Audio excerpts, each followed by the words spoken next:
जय राधा माधव कुंज बिहारी।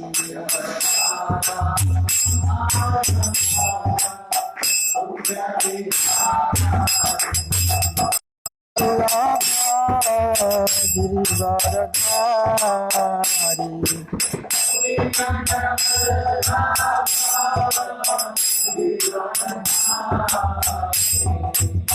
गोपीजन वल्लभ गिरिवरधारी।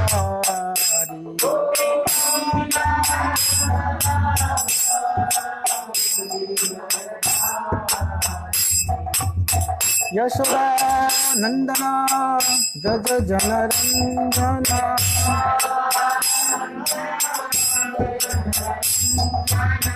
यशोदा नंदन व्रज जनरंजन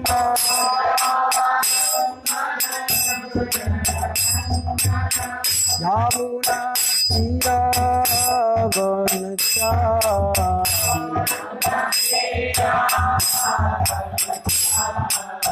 तीरवनचारी यमुना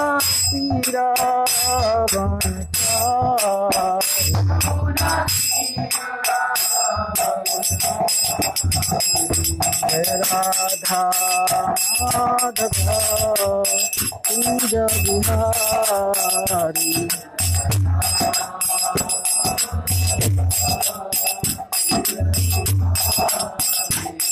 जय राधा माधव कुंज बिहारी।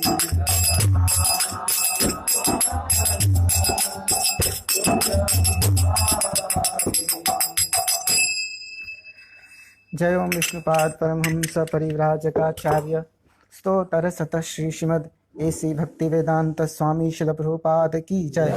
जय ओम विष्णुपाद परमहंस आचार्य स्तोत्र सतः श्री श्रीमद् भक्ति सिद्धांत सरस्वती गोस्वामी महाराज प्रभुपाद की जय।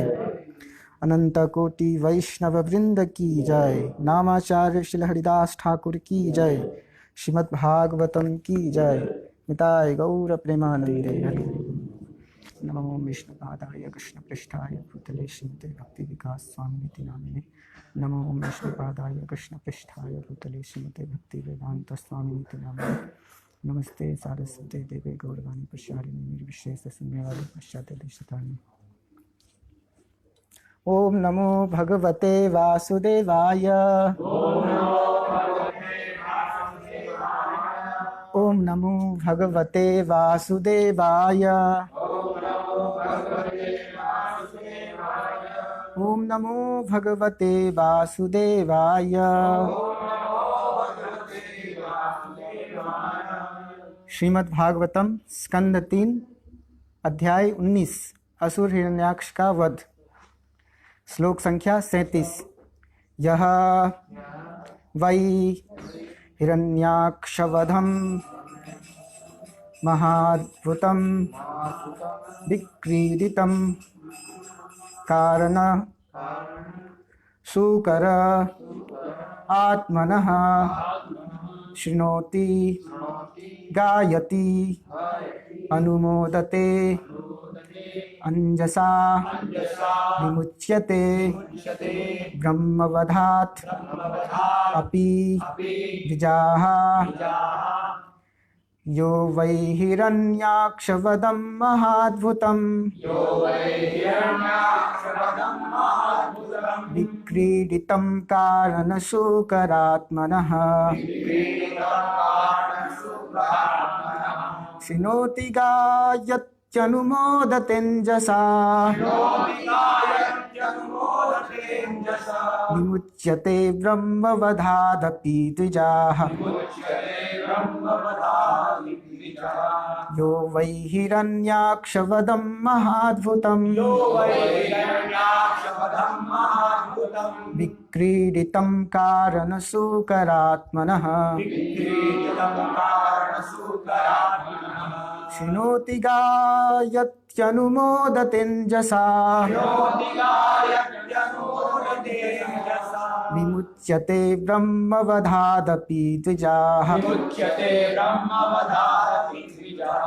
यो वै हिरण्याक्षवदं महाद्भुतम् यो वै हिरण्याक्षवदं महाद्भुतम् विक्रीडितं कारणसूकरात्मनः विक्रीडितं कारणसूकरात्मनः शृणोति गायत्यनुमोदतेञ्जसा विमुच्यते ब्रह्मवधादपि द्विजाः यो वै हिरण्याक्षवदं महाद्भुतम् विक्रीडितं कारणसूकरात्मनः शृणोति गायत्यनुमोदतेञ्जसा विमुच्यते ब्रह्मवधादपि द्विजाः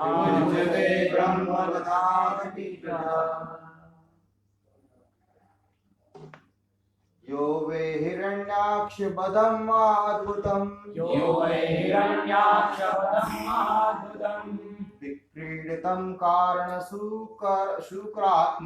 विक्रीडितं कारणसूकरात्मनः शृणोति गायत्यनुमोदिते अंजसा शृणोति गायत्यनुमोदतेञ्जसा विमुच्यते ब्रह्मवधादपि द्विजा विमुच्यते ब्रह्मवधादपि द्विजाः यो वै हिरण्याक्षवदं महाद्भुतम् यो वै हिरण्याक्षवदं महाद्भुतम् विक्रीडितं कारणसूकरात्मनः विक्रीडितं कारणसूकरात्मनः शृणोति गायत्यनुमोदते दशा शृणोति गायत्यनुमोदतेञ्जसा विमुच्यते ब्रह्मवदपि द्विजाः विमुच्यते ब्रह्मवधादपि द्विजाः माताएं यो वै हिरण्याक्षवदं महाद्भुतम् विक्रीडितं कारणसूकरात्मनः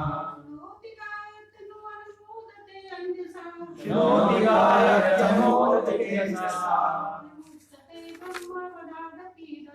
विमुच्यते ब्रह्मवधादपि द्विजाः शब्दार्थ यह जो वै निसंदेह हिरण्याक्षवधम हिरण्याक्ष के वध का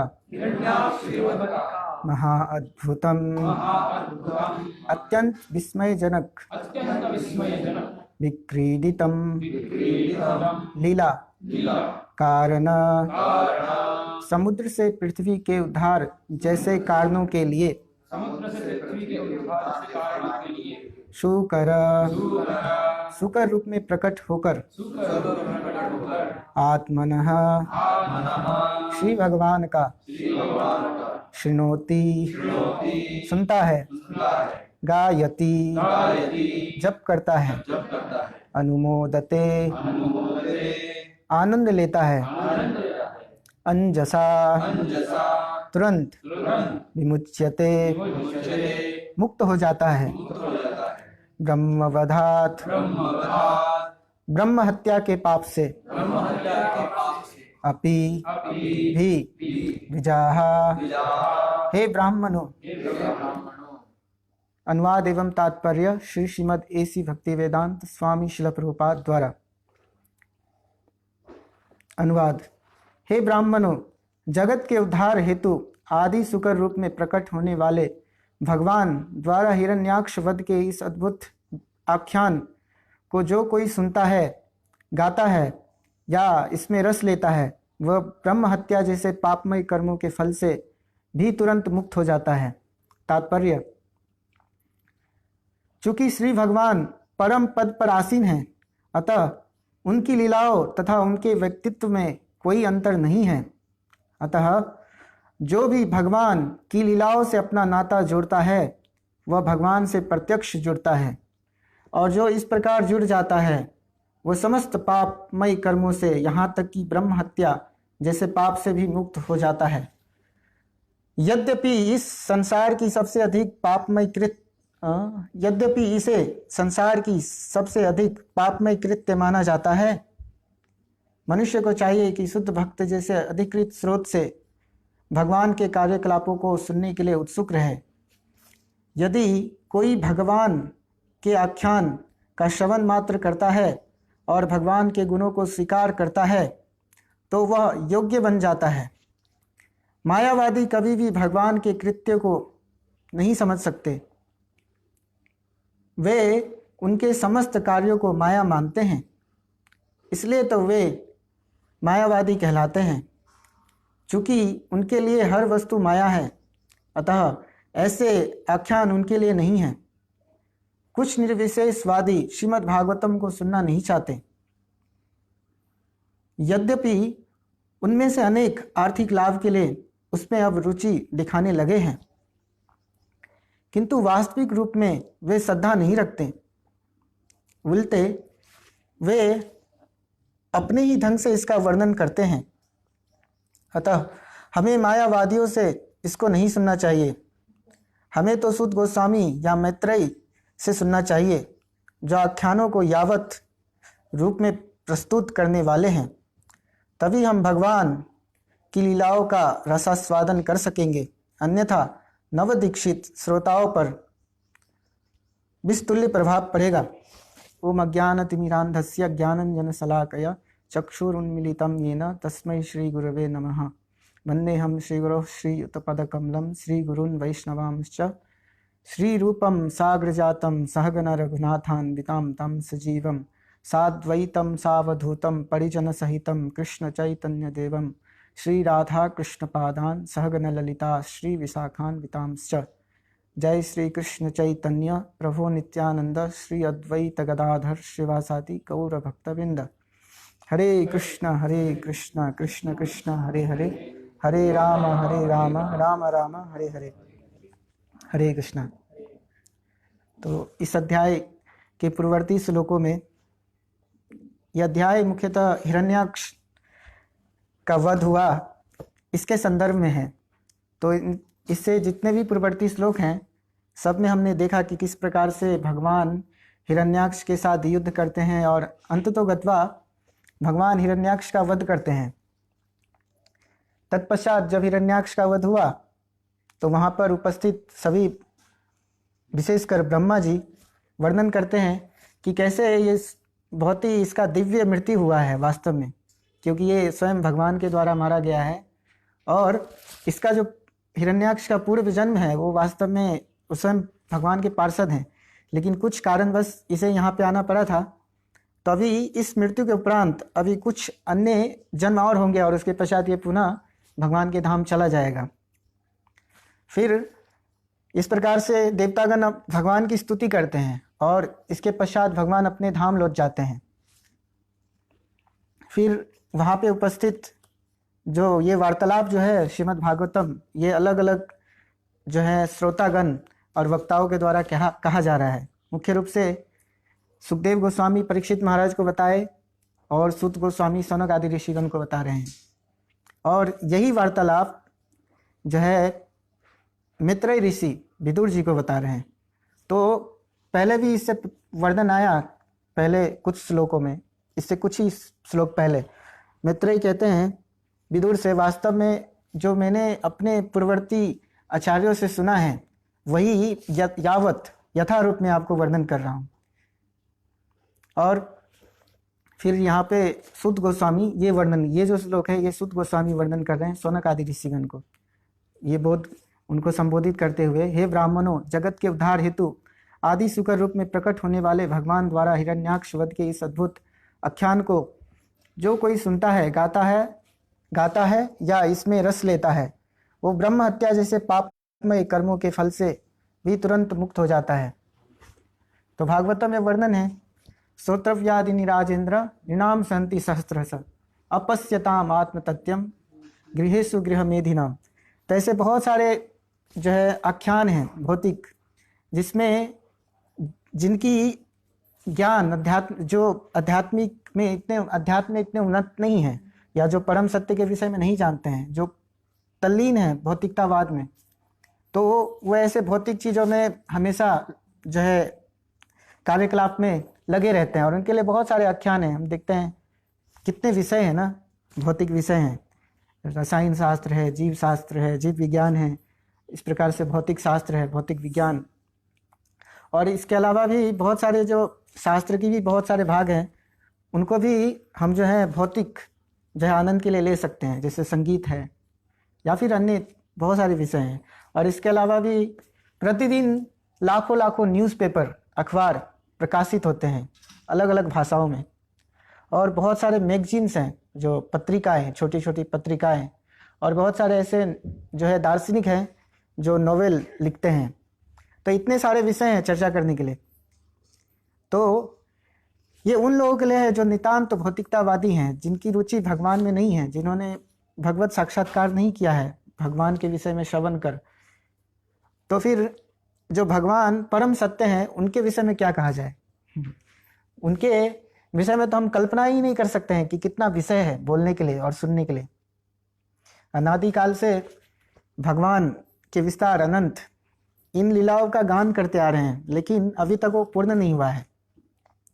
और यही श्रीमद् भागवतम, जिसमें 18,000 श्लोक हैं, कई आचार्यों ने इस पे टीकाएं लिखी हैं, और हम अलग अलग आचार्यों के माध्यम से इसे अलग अलग रूप से समझ सकते हैं श्रीमद् भागवतम को। यही लीला है जो हिरण्याक्ष का वध हो रहा है। तो अगर इसी चीज़ को अगर हम देखेंगे तो जो बहुत सारे पूर्ववर्ती आचार्य हैं, जैसे कि शिल प्रभुपाद कई बार जो है श्री संप्रदाय के महान आचार्य गिर राघव स्वामी का वर्णन करते हैं, और हमारे संप्रदाय में ही जो है बहुत सारे आचार्य हैं, विश्वनाथ चक्रवर्ती ठाकुर, बलदेव विद्याभूषण इत्यादि। और हम देखते हैं जो भागवत के प्रसिद्ध जो प्रमुख वक्ता हैं, जो व्याख्याकार हैं, श्रीधर स्वामी। तो ऐसे महान महान जो है आचार्य आए, और इस प्रकार से उन्होंने भगवान के इस लीला को स्थापित करना चाहा, जो है तात्विक संदर्भ के माध्यम से, शास्त्रों के माध्यम से। और शिल प्रभुपाद जो वर्तमान में इस 21वीं सदी में आए, जब अधिकतर जो है भौतिकतावाद का प्रचार है, और भौतिकतावाद क्या है, वास्तव में मायावाद का ही एक दूसरा रूप है जो भौतिकतावाद के रूप में हमें दिखता है। तो शिल प्रभुपाद ने आज के इस संदर्भ में जो है इन सभी शास्त्र, भगवद गीता, श्रीमद् भागवतम पे व्याख्या दी, जिससे हम ये जो भौतिकतावाद का जो दंश है उससे बच पाएंगे, और जो मायावाद, जो विस्तुल्य जो मायावाद मिश्रित जो इतने सारे तात्विक जो ग्रंथ अभी प्रकाशित होते हैं, उससे बच पाएंगे। और उन्होंने इस प्रकार से शिल प्रभुपाद ने और उनके गुरु महाराज भक्ति सिद्धांत महाराज ने विशेष करके मायावादी जो है उनको टारगेट किया। और चैतन्य महाप्रभु की जो प्रमुख शिक्षा है उसमें ये तो है, जो भौतिकतावादी हैं, जो भौतिक भोगों में लिप्त हैं, जो स्त्री संगी हैं, उनसे दूर रहना। लेकिन उनका एक मुख्य उपदेश था चैतन्य महाप्रभु का, मायावाद, जो मायावादी है उनका कभी संग नहीं करना, उनसे दूर रहना। तो ये जो है मायावाद का बहुत बड़ा प्रचार है आज पूरे समाज में। अधिकतर कथाकार जो होते हैं इस प्रकार से या तो मायावादी होते हैं, या फिर केवल कुछ अपनी आर्थिक पूर्ति के लिए जो है इन भागवत पे व्याख्या करते हैं, अर्थात कथा करते हैं। बहुत सारे ऐसे प्रसिद्ध कथाकार हैं जिन्होंने पूर्व में बहुत जो है उनका नाम है कि उन्होंने इतना प्रचार किया रामायण अलग अलग जगहों पर जाकर, और लोग उनको बहुत ही उत्कृष्ट मानते हैं, बहुत ही उन्नत मानते हैं। कई जो तथाकथित साधु हैं, जो अपने आप को साधु कहते हैं, और उनके भी बहुत सारे फॉलोवर्स हैं, अनुयायी हैं, वो भी जाकर इन तथाकथित कथाकारों के बीच उनकी कथा में कथाओं को सुनते हैं। लेकिन हम देखते हैं कि वो कुछ समय के पश्चात जो है वो उनका क्या पूरा मोटिव था, उनका मतलब क्या, वो क्या स्थापित करना चाहते थे इन कथा के माध्यम से, वो प्रकट होता है। तो अंततोगत्वा वो इस निष्कर्ष पे आते हैं कि भगवान क्या है, भगवान जैसा कोई चीज़ नहीं है। अगर भगवान है भी तो हम कहते हैं कृष्ण या राम महान है, लेकिन वास्तव में कैसे महान था वो, कृष्ण कैसे महान था, वो तो इतना लंपट था। और जो कृष्ण के भ्राता हैं स्वयं बलदेव, जो शक्ति हैं जो भी जीव आत्मा भगवान के विषय में जानना चाहता है, भगवान को समझना चाहता है, तो उन सब के प्रतिनिधि हैं बलराम, जो जिनमें ये जो सभी में भक्ति शक्ति जो है, आध्यात्मिक शक्ति संचार करते हैं, जिससे वो भक्ति में बलिष्ठ होंगे और इन सभी भक्ति तत्वों को समझ पाएंगे। तो क्योंकि उनका इस प्रकार से बलवान जो बलराम जी हैं, भगवान बलराम के प्रति आदर नहीं है, तो वो इस प्रकार से कभी इस तत्व को समझ नहीं पाते हैं। प्रतिदिन जो है अनेक कथाएं होती है, लेकिन उनके जीवन में लेश मात्र भी परिवर्तन नहीं होता है। श्रील प्रभुपाद जब रसिया गए तो वहाँ पे जो डॉक्टर कोटोस्की है, तो वो उन्हें कहते हैं कि एक रामायण की जो है हमने रचना की है रसियन भाषा में, और वो उसके कई 80 या कुछ 8 वॉल्यूम्स हैं। और तो श्रील प्रभुपाद कहते हैं कि ठीक है, मतलब उसकी रचना हुई, अच्छा है कि यहाँ के जो लोग हैं धार्मिक हैं, उनकी रुचि है ऐसे ग्रंथों को पढ़ने के लिए, क्योंकि उसने कहा कि हमने और कई प्रति मुद्रित की, लेकिन वो तुरंत ही जो है सब वितरित हो गया। तो श्रील प्रभुपाद बोले वास्तव में लोगों की रुचि तो है, लेकिन सही माध्यम नहीं है। और मैंने अपने स्वयं जीवन से देखा है कि इतने सारे भारत में इतने सारे कथाकार हैं, इतने सारे ग्रंथ हैं जिसकी रचना हुई है इस प्रकार से तथाकथित दार्शनिकों के द्वारा, लेकिन एक व्यक्ति के जीवन में भी परिवर्तन नहीं हुआ।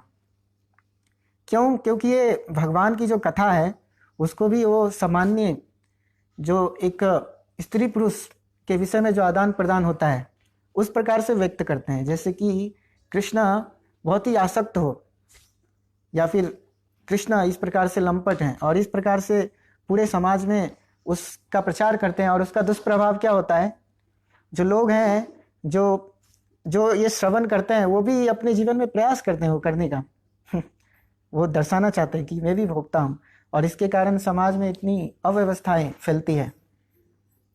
स्वच्छंद रूप से एक दूसरे का मिलना, एक दूसरे के साथ आदान प्रदान करना, अव्यवहारिक आदान प्रदान, तो ये सब जो है ये तथाकथित जो कथाकार हैं और इस प्रकार से जो मायावादी हैं उनका ये सब दिया हुआ एक प्रदान है भौतिकतावाद के लिए।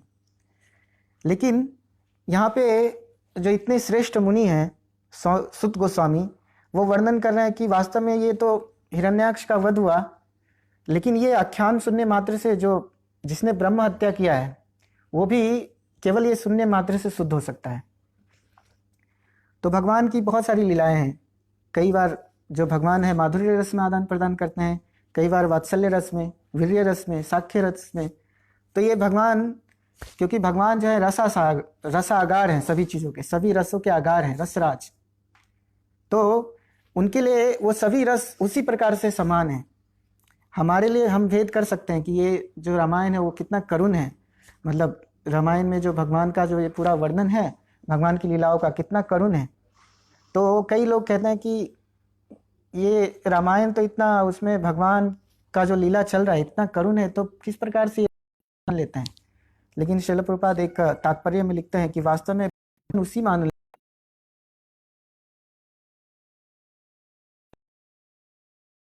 उसका वर्णन कर रहा है कि भगवान कैसे इस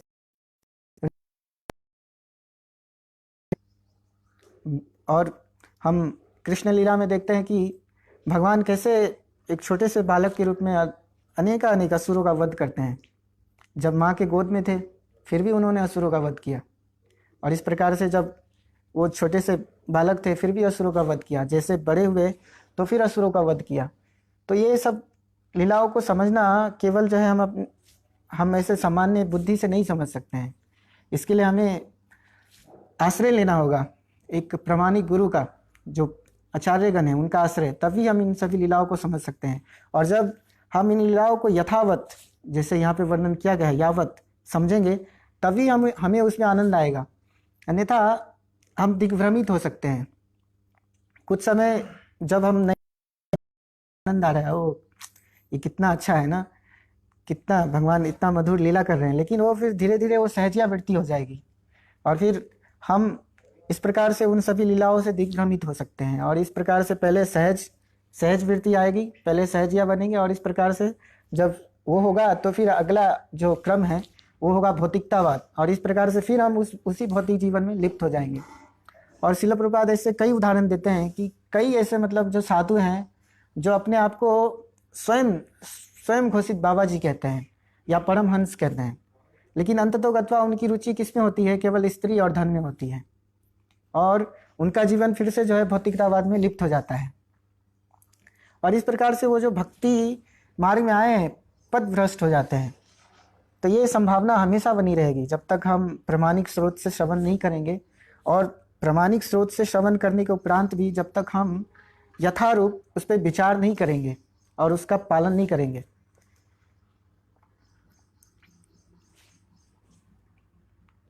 तो ये विषय है। और फिर यहाँ पे आगे वर्णन किया गया है कि मायावादी कभी भी भगवान के कृत्य को नहीं समझ सकते। भगवान जब मनुष्य रूप में आते हैं तो ऐसे बहुत सारे सामान्य कार्य करते हैं जो एक मनुष्य करता है। भगवान जब इस प्रकार से राम के रूप में आए तो उन्होंने वो सभी कार्य किया जो एक सामान्य व्यक्ति करता है। वास्तव में वो तो मर्यादा के स्तर पे किए, लेकिन अगर सामान्य दृष्टिकोण से देखेंगे तो हमें ऐसा ही प्रतीत होगा कि भगवान भी केवल जो है एक सामान्य मनुष्य जैसा कार्य कर रहे हैं। जब माता सीता का हरण हुआ तो भगवान श्री राम इतने व्याकुल होते हैं कि और इस प्रकार से चिल्लाते हैं, और फिर उनको ढूंढने के लिए इतना प्रयास किया उन्होंने। ये जो पूरा युद्ध हुआ रावण और भगवान के बीच में, वो किस कारण से था? माता सीता को खोजने के लिए। अंततोगत्वा फिर भगवान ने इस प्रकार से माता सीता को प्राप्त किया, और फिर से जो है वो राज वैभव के साथ उनका इस प्रकार से जो है राज तिलक हुआ, राज पद से विभूषित हुए। तो हमें लग सकता है कि कैसे मतलब वो जो है एक स्त्री को प्राप्त कर लिया भगवान ने और अब फिर से राजभोग कर रहे हैं। लेकिन कुछ ही क्षण के पश्चात हम देखते हैं भगवान अपनी लीला से प्रकट करते हैं। जब एक शूद्र ने इस प्रकार से भगवान पे व्यंग्य किया कि कैसे ये राजा हो सकते हैं कि जिनकी पत्नी कई वर्षों तक एक असुर के आश्रय में रही और वो उसी को दोबारा स्वीकार कर रहे हैं, तो ये कैसे मतलब प्रतापी हो सकते हैं, महान हो सकते हैं। और अगर इस प्रकार से ऐसा कार्य करेंगे तो सामान्य जनता पे क्या प्रभाव होगा। वो एक धोबी के बीच में इस प्रकार से आख्यान हुआ, वो अपने पत्नी को समझाता है। हो सकता है अयोध्या का राजा वो अपनी पत्नी सीता को स्वीकार कर ले, लेकिन मैं तुम्हें स्वीकार नहीं करूंगा। तो भगवान ने जब ये देखा तो भगवान ने तुरंत ही माता सीता का त्याग कर दिया। तो अपितु सामान्य प्रतीत होते हुए भी भगवान की लीलाएं असामान्य हैं। हम यहाँ से ये समझ सकते हैं भगवान की इन सभी लीलाओं को। तो जो सामान्य जो इस प्रकार से तथाकथित जो भौतिकतावादी कथाकार हैं, जो इस प्रकार से केवल कुछ भौतिक आनंद लेने के लिए इस आध्यात्मिक विषयों का चर्चा कर वर्णन करते हैं, तो वो इसी प्रकार से जो भगवान की शिक्षाएं हैं उनको कहीं कहीं से लेते हैं, कुछ कुछ शिक्षाएं लेते हैं, पूरा नहीं देखते हैं कि वास्तव में ठीक है भगवान ने सीता माता को वहाँ से लंका से वापस लाया, तो उसके बाद भगवान ने तुरंत ही तिरस्कार भी कर दिया अगर आवश्यकता हुई तो भगवान हर स्थिति में आना सकते हैं, कभी भी आसक्त नहीं है अपनी स्थिति से। तो ये भगवान का ऐश्वर्य है। और भगवान जब इस प्रकार से युधिष्ठिर महाराज की सभा में गए, जब युधिष्ठिर महाराज सभी विद्वानों से परामर्श लिया गया कि राजस्व यज्ञ जो यज्ञ होगा तो उसके प्रधान किनको चुना जाए और किनकी पहले अग्र पूजा की जाए। तो सभी का अलग अलग मत था, लेकिन वहाँ पे जो परम जो विद्वान हैं जो उपस्थित, इस प्रकार से हम देखते हैं भीष्म पितामह इत्यादि, उनका क्या मत था? भगवान कृष्ण की अग्र पूजा होनी चाहिए। और इस प्रकार से भगवान कृष्ण ने अग्र पूजा स्वीकार किया।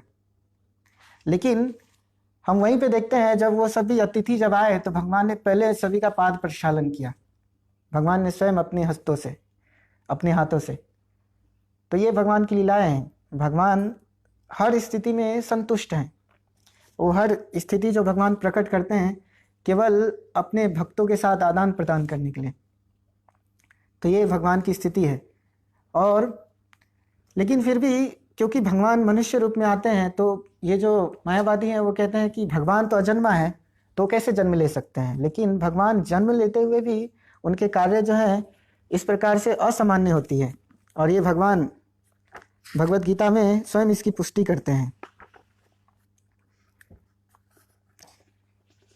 भगवान यहाँ पे वर्णन करते हैं, अजोपि सन्न वै आत्मा भूतानाम ईश्वरोपि सन प्रकृतिम स्वामधिष्ठाय संभवात्म मायया।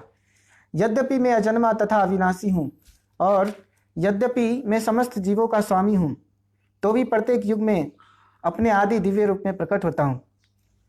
तो ये भगवान अपितु अजन्मा है, क्योंकि भगवान की कोई माता नहीं है या पिता नहीं है। भगवान तो स्वयं है, जिनसे सृष्टि होती है, जो सबके पिता हैं। भगवान कहते हैं अहम आदि ही भूतानाम, मैं जो है सभी का आदि हूँ। अहम आदि ही देवानाम और अहम सर्वस्य बीज प्रदः पितामह। वास्तव में जितने भी योनियां हैं वो सभी के बीज प्रदाता कृष्ण हैं, इसीलिए वो पर पितामह। लेकिन वो केवल भगवान अलग अलग युग में अपने दिव्य रूप को प्रकट करने के लिए इस भौतिक जगत में आते हैं। तो श्रील प्रभुपाद यहाँ पे बहुत बड़ा तात्पर्य दिए हैं इसमें, लेकिन हम कुछ ही केवल इसे पढ़ेंगे एक बार और फिर कुछ चर्चा करेंगे। भगवान ने अपने जन्म की विलक्षणता बतलाई है। यद्यपि वे सामान्य पुरुष की भांति प्रकट हो सकते हैं, किंतु उन्हें विगत अनेकानेक जन्मों की पूर्ण स्मृति बनी रहती है, जबकि सामान्य मनुष्य को कुछ ही घंटे पूर्व की घटना स्मरण नहीं रहती। तो जब अर्जुन ने प्रश्न किया कि आप कह रहे हैं कि इदम विवस्वते योगम प्रोक्तवान अहम अव्ययम, मैंने पूर्व में ये जो है ज्ञान विवस्वान को दिया, सूर्यदेव को, तो ये कैसे संभव है? सूर्यदेव जो है वो आपसे पहले आए। तो भगवान वहाँ पे वर्णन करते हैं, वास्तव में मैं अलग अलग जो है युगों में आता हूँ और इस ज्ञान को देता हूँ, और तुम भी आए हो इस प्रकार से मेरे साथ, लेकिन मुझे वो स्मरण है, लेकिन तुम्हें स्मरण नहीं है उसका। और ये हम सभी जो सामान्य जीव हैं उनकी यही स्थिति है। हम जो कार्य करते हैं कुछ ही क्षण के पश्चात वो भूल जाते हैं। अगर हमसे पूछा जाएगा कि आपने ये किया था, तो हो सकता है कि अगर हमें स्मरण है तो हम बता पाएंगे, हम बोलेंगे हमें पता नहीं है। तो ये सामान्य स्थिति है, लेकिन भगवान की ये स्थिति नहीं है। भगवान हर युग में अलग अलग रूप में अवतरित होते हैं, लेकिन भगवान को सब स्मरण है पहले से। और इसीलिए जब इस प्रकार से प्रश्न होता है तो भगवान उन सभी ऐश्वर्यों को प्रकट करते हैं अपने भक्त के समक्ष। फिर आगे वर्णन है, उसे इसको स्मरण करने के लिए अपनी बुद्धि को कुदेरना पड़ेगा कि वह कल इसी समय क्या कर रहा था। फिर भी लोग प्राय अपने को ईश्वर या कृष्ण घोषित करते रहते हैं। तो ये सामान्य स्थिति है कि उसे अपनी स्थिति, उसने जो क्या किया पूर्व में, वही जानने के लिए बहुत ही उसे विचार करना होगा, बहुत ही गहराई से जाना होगा समझने के लिए मैंने क्या किया था। लेकिन वो अपने आप को ईश्वर घोषित कर देते हैं, कह देते हैं हम सभी नारायण हैं, और इस प्रकार से हम भी नारायण हैं, तुम भी नारायण हो, सभी नारायण हैं की स्थिति है। जो केवल अपने अस्तित्व को नहीं समझ पा रहे हैं कि जीवेर स्वरूप है कृष्णेर नित्यदास, वास्तव में मैं जीव जो हूँ भगवान का नित्यदास हूँ। लेकिन मायावश जो उनकी ज्ञान जो भगवान की माया शक्ति के द्वारा आवृत हो गई है, तो वो समझते हैं कि मैं ही ईश्वर हूँ, और इस प्रकार से भगवान में लीन होना चाहते हैं। लेकिन श्रील प्रभुपाद वर्णन करते हैं वो अंततोगत्वा भगवान का जो शरीर है उसमें लीन नहीं होते हैं। भगवान के शरीर से जो कांति निकलता है, दिव्य कांति, उसमें लीन होते हैं, जहाँ पे कोई आदान प्रदान नहीं है। और आचार्यगण इसका वर्णन करते हैं कैसे है ये, तो नर्क तुल्य है, क्योंकि जीव का सुलक्षण है कि उसमें कुछ विविधताएं होती हैं। हर जीव में विविधताएं हैं आदान प्रदान करने के लिए, चाहे वो पशु हो, मनुष्य हो, पक्षी हो, कीट पतंग इत्यादि सभी जीवों में जितने भी 84 लाख योनियां हैं सभी में विविधताएं हैं, और वो अपने विलक्षण उनके जो गुण हैं उसके अनुसार अपनी जाति में आदान प्रदान करते हैं। तो ये आत्मा का गुण है। आत्मा कभी भी जो है इस प्रकार से शून्य नहीं हो सकता है कि अभी हम थोड़ा सा ध्यान करेंगे और शून्य हो जाएंगे। शून्य हो गए अर्थात जड़ हो गए, लेकिन चित्त कैसे शून्य हो सकता है? तो ये जो स्थिति है उसको समझ नहीं पाते मायावादी, और खुद भी नहीं समझ पाते, और जो अन्य जो अबोध जनता है उनको दिग्भ्रमित करने के लिए तोड़ मरोड़ कर इसी चीज़ों को पेश करते हैं। उनके समक्ष प्रस्तुत करते हैं अलग अलग रूप से। जब परम पूज्य भक्ति विकास महाराज एक प्रवचन में बताते हैं कि कई वर्ष पहले एक बार वो कुंभ मेला में भाग लिए थे और उस समय एक मायावादी कथाकार, एक मायावादी सन्यासी भागवत पे चर्चा कर रहा था, भागवत पे व्याख्यान, और बहुत ही सुंदर वर्णन किया भागवत का। लेकिन अंत में क्या बोला?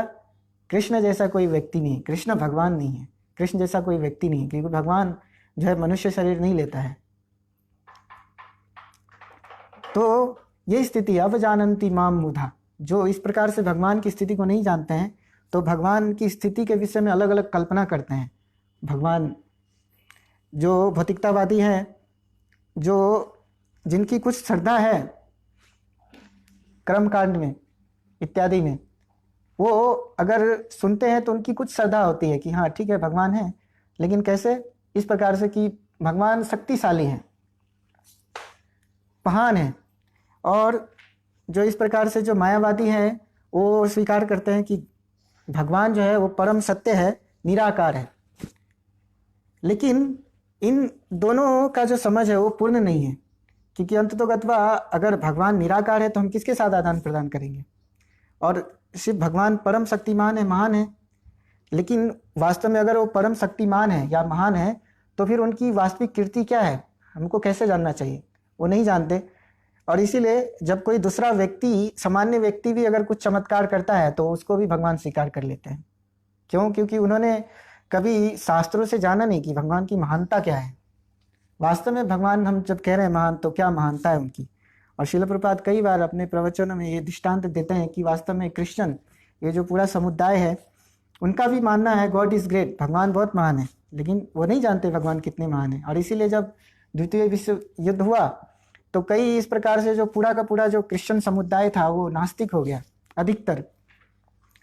जब दो देशों के बीच में युद्ध हुआ तो दोनों देश की जो स्त्रियां हैं, जो वहाँ की इस प्रकार से वधु बेटी, सभी जो है इस प्रकार से भगवान से प्रार्थना कर रहे हैं कि हमारे जो समांग है, अर्थात जो हमारे जो संबंधी है वो यथा कुशल रहे, सकुशल रहे। दोनों ओर से यही प्रार्थना हो रही है। लेकिन अब युद्ध हो रहा है तो एक पक्ष को तो पराजित होना ही पड़ेगा, किसी ना किसी को तो मरना ही पड़ेगा, किसी ना किसी की तो मृत्यु होगी।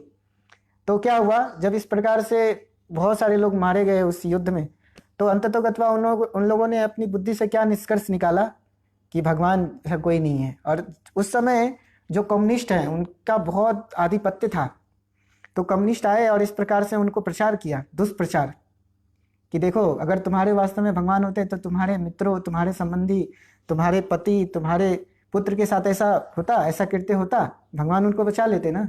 लेकिन क्यों नहीं हुआ? क्योंकि भगवान जैसा कोई चीज़ नहीं है वास्तव में। अगर और इस प्रकार से फिर वो सभी अलग अलग चर्च में जाते थे और उनको इस प्रकार से चुनौती देते थे कि आप भगवान से जाके मांग रहे हो कि God give us our daily bread, जो में हमारी रोज की रोटी है वो दीजिए हमें। तो क्या भगवान आपको दे रहे हैं? आइए हम आपको देंगे। और इस प्रकार से ट्रक भर भर के जो है वो लाए बहुत सारे ब्रेड और बांटा। और इस प्रकार से लोग जो है नास्तिक हो गए। क्यों? क्योंकि उन्होंने शास्त्रों से कभी भगवान को समझा ही नहीं। वास्तव में उनको भगवान की जो प्राथमिक समझ है वो भी नहीं थी। वो केवल कुछ जो है इस प्रकार से उनका सेंटीमेंट था कि भगवान महान है और बस हम भगवान से जो भी मांगेंगे हम भगवान हमारी पूर्ति करेंगे। तो ये भौतिकतावादी हैं। भौतिकतावादी भगवान के समक्ष जाते तो हैं लेकिन केवल अपनी कुछ आकांक्षाओं की पूर्ति करने के लिए। और इस प्रकार से जब उनकी आकांक्षाओं की पूर्ति नहीं होती तो उनका मानना होता है कि ठीक है भगवान जैसा कोई चीज़ नहीं है, या फिर भगवान के पास क्यों जाना है।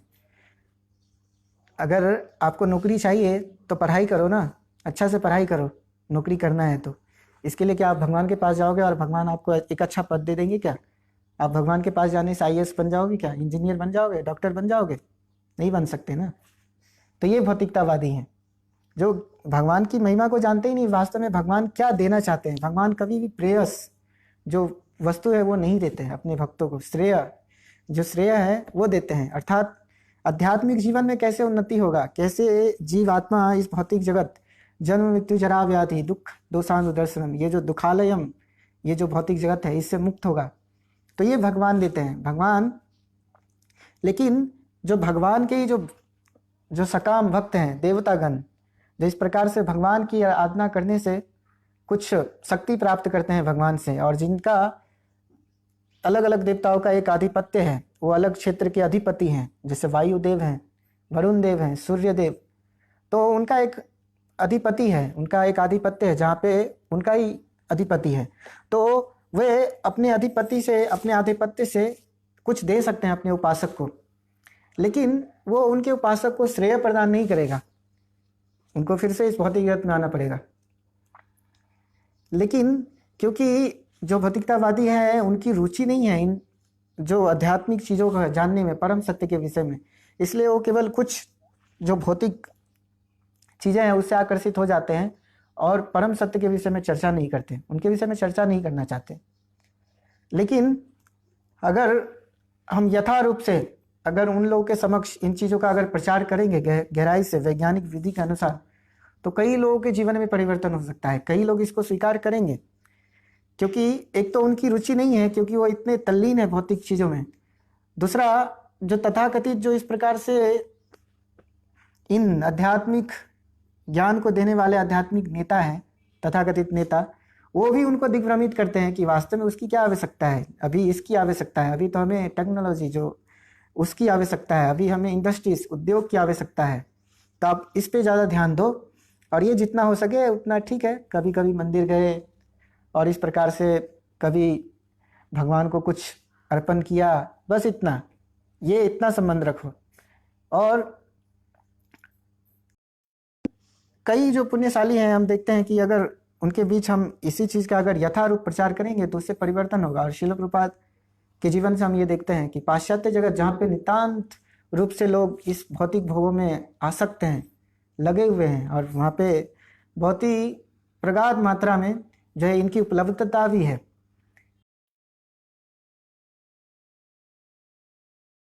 नाम क्या हुआ, आज असंख्य जो है भक्त हैं जिन्होंने पूरा जीवन अपना कृष्ण के लिए समर्पित,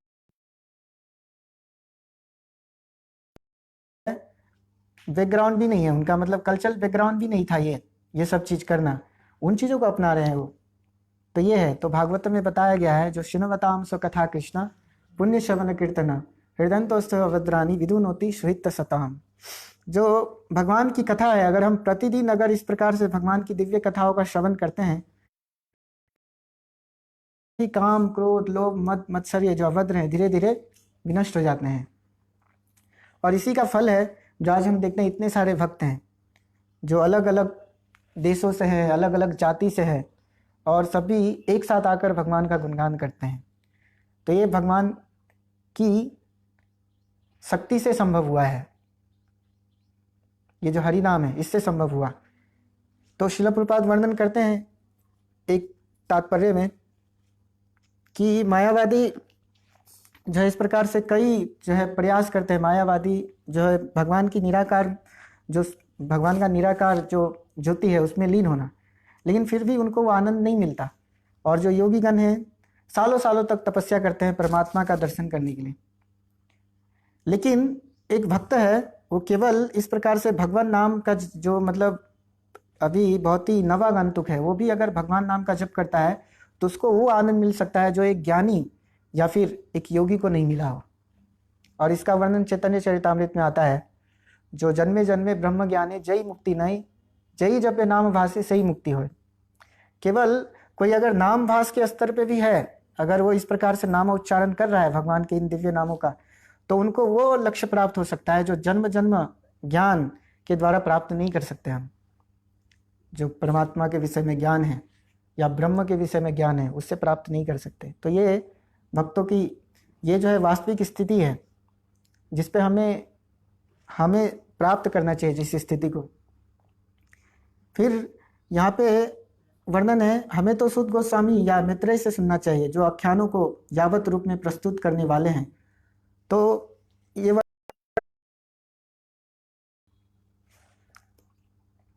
जब चैतन्य महाप्रभु के जो निजी जो उनके सेक्रेटरी हैं स्वरूप दामोदर गोस्वामी, वो वर्णन करते हैं, जब एक बार एक बहुत ही एक कवि आया नवद्वीप से, भगवान के विषय में कुछ रचना किया उसने, और वो चैतन्य महाप्रभु को स्वयं जाकर ये भेंट करना चाहता था अपनी रचना।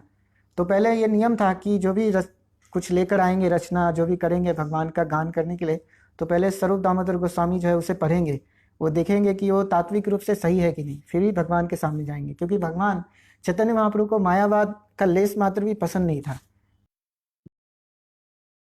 और तो वहाँ पे वर्णन आता है, वो उस कथाकार को कहते हैं कि उस मतलब व्याख्याकार को, कि अगर आपको भागवत समझना है तो आपको जाना चाहिए भागवतर स्थाने, भागवत परगिया भागवतेर स्थाने। अगर आपको भागवत समझना है तो व्यक्ति भागवत, जिसने अपने जीवन में भागवत को अंगीकार किया है, उससे जाकर सीखिए, और तब आप भागवत को वास्तविक रूप में समझ पाएंगे।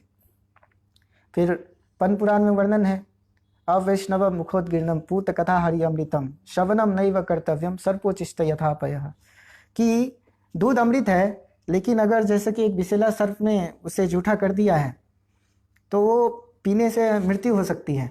उसी प्रकार से ये अवैष्णव, जो वैष्णव नहीं है, उनके मुख से जो निकला है भागवत, भगवान का गान हो रहा है, उससे हमारे जीवन में कोई परिवर्तन नहीं होगा, कुछ शुद्धिकरण नहीं होगा हमारा। कई जन्मों जन्मों तक हम हो सकता है कि हम सुनेंगे, लेकिन फिर भी कोई परिवर्तन नहीं होगा।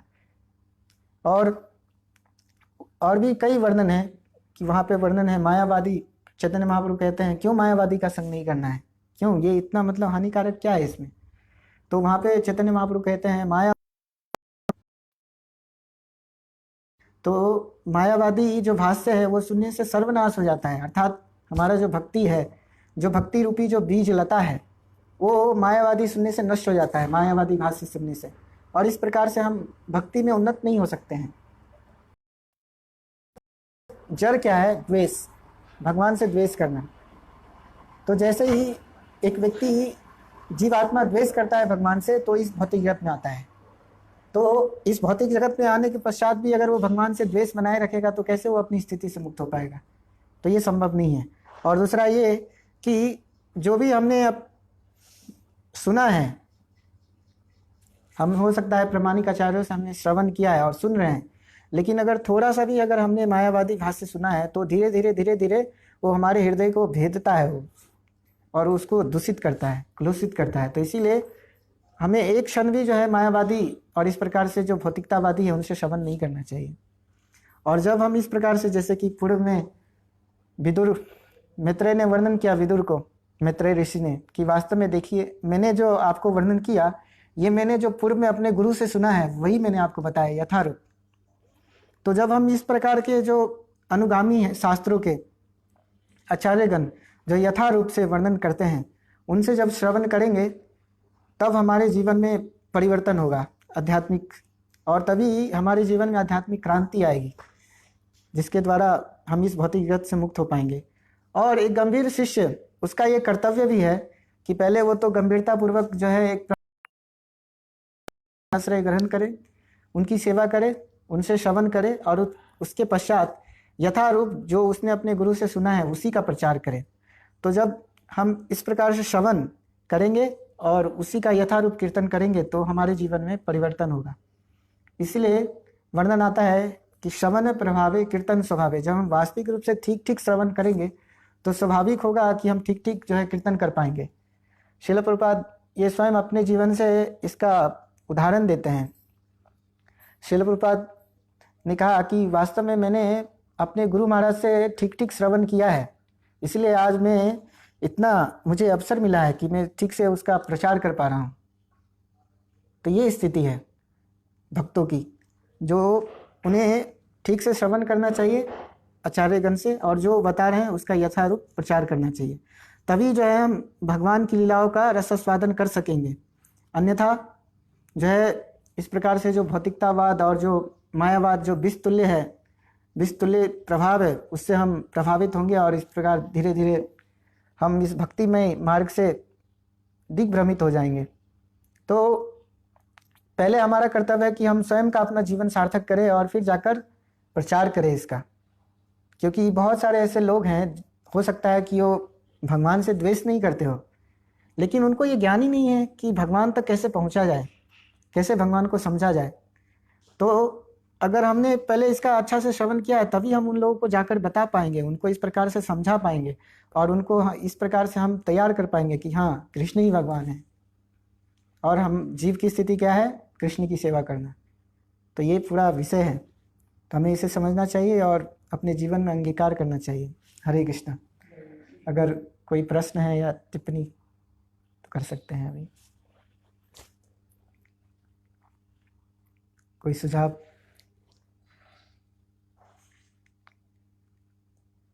जी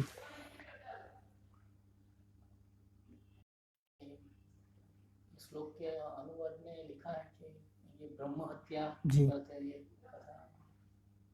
तो मतलब ब्रह्म हत्या तो बहुत बड़ा पाप है कि ब्राह्मण की हत्या करते हैं, तो वो पाप से मुक्ति मिल जाती है। तो मतलब दूसरे छोटे छोटे तो पाप कर ही सकते हैं। वास्तव में इसका अर्थ ये है कि जो गंभीर है, जो भगवान की इस प्रकार से कथाओं का श्रवण करेगा तो ऐसे महान जो पाप है उससे भी बच सकता है। लेकिन अभी आप पाप हाँ। मारने की कथा सुन लो तो आपके पाप, लेकिन वो तो ब्रह्म हत्या के बड़े पाप माफ हो रहे हैं, तो छोटे तो ऐसा थोड़ी कहा है। लेकिन उससे क्या होगा, वो तो अपराध है ना। जैसे नाम नो बलाद ऐसे ही पाप बुद्धि ही। आप नाम का जप कर रहे हैं कि उससे हम मेरा शुद्धिकरण होगा और मैं फिर से जाके नाम के बल पे पाप करूंगा, तो वो तो अपराध वृत्ति है। मतलब वो ये वैष्णव को मालूम है कि नाम अपराध है, वैष्णव को पक्का अपराध लगेगा अगर वो करेगा तो। लेकिन जो उसको भी, जो कर्मी है उसको भी वही अपराध लगेगा, वो शुद्धिकरण नहीं होगा उसके जीवन में। उसको मालूम नहीं है ना, लेकिन उसको वो तो पाप करके कथा सुन रहा है, उस कथा में हाँ, इसीलिए हमने वर्णन किया ना कि ऐसे लोगों के जीवन में कोई परिवर्तन नहीं होता है। उन्हें इस प्रकार से जो प्रामाणिक भक्त हैं उनसे श्रवण करना चाहिए। विदुर क्यों वहाँ पे ऐसा जो है, मैत्रेय ऋषि ने क्यों नहीं कहा विदुर को कि ठीक है मेरा संस्मरण है। उन्होंने विदुर को ये उत्तर दिया कि वास्तव में मैंने जो सुना है अपने गुरु से यथारूप बता रहा हूँ। तो इस प्रकार से जो गंभीर है थोड़ा भी, तो वो जाएगा प्रामाणिक गुरु के पास और भगवान भी उससे जो है मार्गदर्शन करेंगे भगवान, क्योंकि परमात्मा रूप में भगवान हमारे हृदय में है ना। अनुमस्त जो है, अनुमंता दृष्टा, हमेशा भगवान देख रहे हैं। हम जो भी कार्य कर रहे हैं, हम जो भी हमारे जीवन में हो रहा है, सब रिकॉर्ड हो रहा है और भगवान सब चीज़ देख रहे हैं। तो इस प्रकार से भगवान अगर कोई गंभीर है तो उसकी गंभीरता को भी देखते हैं कि ठीक है ये गंभीर है, तो इसको एक गंभीरता से अभी कैसे आगे बढ़ेगा, तो उचित मार्गदर्शन देते हैं भगवान। हम सभी अलग अलग जो है, हमारी कुछ मानसिक जो है, हमारी कुछ विचारधारा होगी पूर्व में, लेकिन हम कैसे यहाँ तक आए, श्रील प्रभुपाद के आंदोलन से कैसे जुड़े? या तो हमें भक्तों का संग मिला, या फिर हो सकता है कि कोई व्यक्ति पहले से गंभीर था इतना, तो भगवान ने उसका मार्गनिर्देशन किया और वो जुड़ पाए। और इस प्रकार से आज हम इस स्थिति पे हैं कि हम भक्ति में जीवन में कर पा रहे हैं, हम साधना भक्ति कर पा रहे हैं। तो जो गंभीर है उसे जो है प्रामाणिक मार्ग मिलेगा। जो गंभीर नहीं है तो फिर उसे उसी प्रकार से कुछ भौतिकतावाद, जो भौतिक लाभ मिलेगा। श्रवण से दो लाभ हैं। एक तो ये लाभ है कि आप भक्तिमय जीवन में उन्नत होंगे, लेकिन इसका एक पुण्य फल भी है। अगर कोई ठीक है इसको भक्ति के विषय में नहीं ले रहा है कि वो भक्तिमय जीवन में उन्नत होगा, तो उसे कुछ पुण्य तो प्राप्त होगा ही।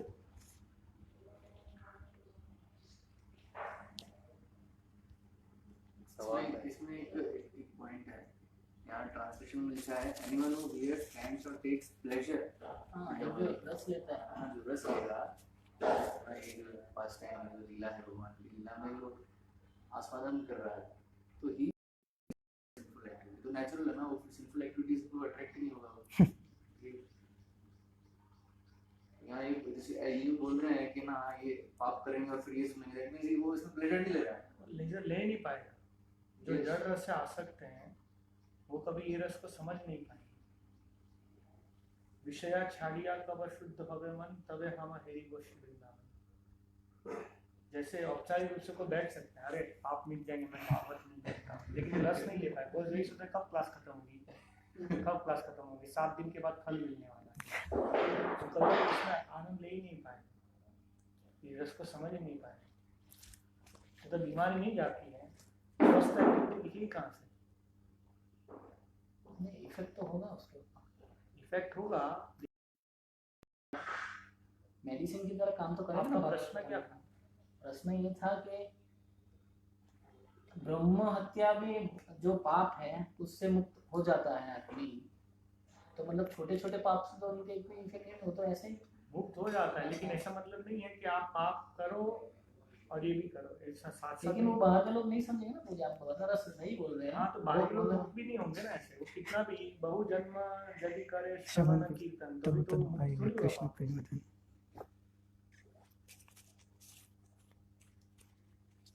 भगवान बोलते हैं, भगवान का नाम एक बार ले लेता है आदमी तो वो जीवन में पाप ही नहीं कर सकता। शुद्ध नाम पातकम तो ये पातकीनाम। भगवान वो मतलब टैक्टिक से बोल रहे हैं, मतलब वो शुद्ध नाम ले ही नहीं पाएगा और वो पाप से मुक्ति नहीं होगा, तो क्या होगा? टैक्टिक वो व्यक्ति कर रहा है, नहीं, वो भगवान कर रहे हैं ना, वो भगवान के नाम को उपयोग कर रहा है। नहीं, वो इतना भगवान का नाम लेने से आदमी पूरी जिंदगी में जितने पाप भी नहीं कर सकता वो उतने ऐसे ही वो उसके पाप। भगवान ये भी कह रहे हैं, भगवान 10 नाम अपराध भी बोल रहे हैं ना, भगवान टैक्टिक तो मतलब वो तो सभी चीज है भगवान की, तो टर्म्स एंड कंडीशन अप्लाई हो गया लास्ट में, मतलब वो तो कोई कभी होगा ही नहीं। वो टर्म्स एंड कंडीशन वो बद्ध जीव कर रहा है कि मैं तो भोगी हूँ, भोगी रहूंगा, तुम्हारे नाम का भी भोग कर लूंगा। हाँ, तो वो सोच तभी भगवान दया करके उसको माफ करते हैं। मैं ये बोल रहा हूँ, दयालु है भगवान।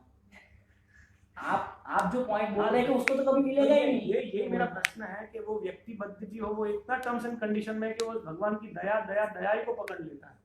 भगवान क्या चाहते हैं, भगवान का हृदय नहीं देख रहा है, वो यही कह रहे कि मैं तो पाप करते रहूंगा, भगवान दयालु है, भगवान तो दया करते रहेंगे, बस वो इतना टर्म्स एंड कंडीशन देख के चलता है, बस किसी और कुछ देखना ही नहीं। दया की बात नहीं है, दया की बात नहीं है उसमें। जो है वो बद्ध जीव एक आसक्त होता है, वो मटेरियल डिजायर से इसकी जो क्या है क्वेश्चन?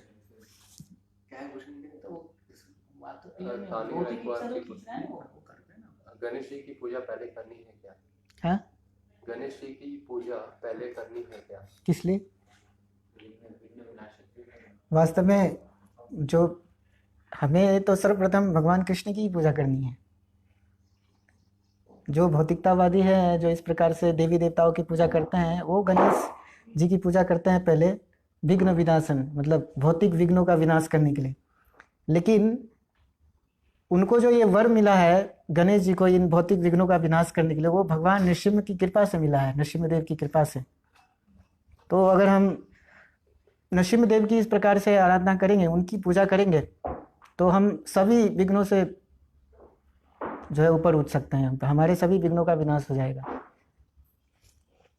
तो हमें भगवान कृष्ण का पहले पूजा करना है।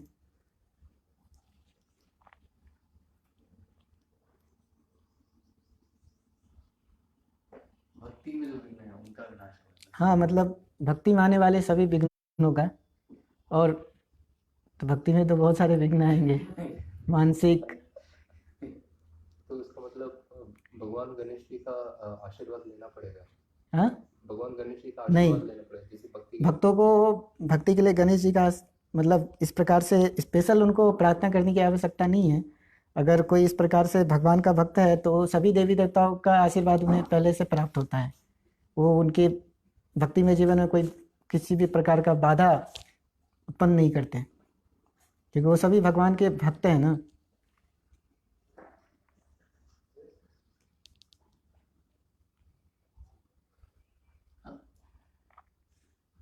अच्छा,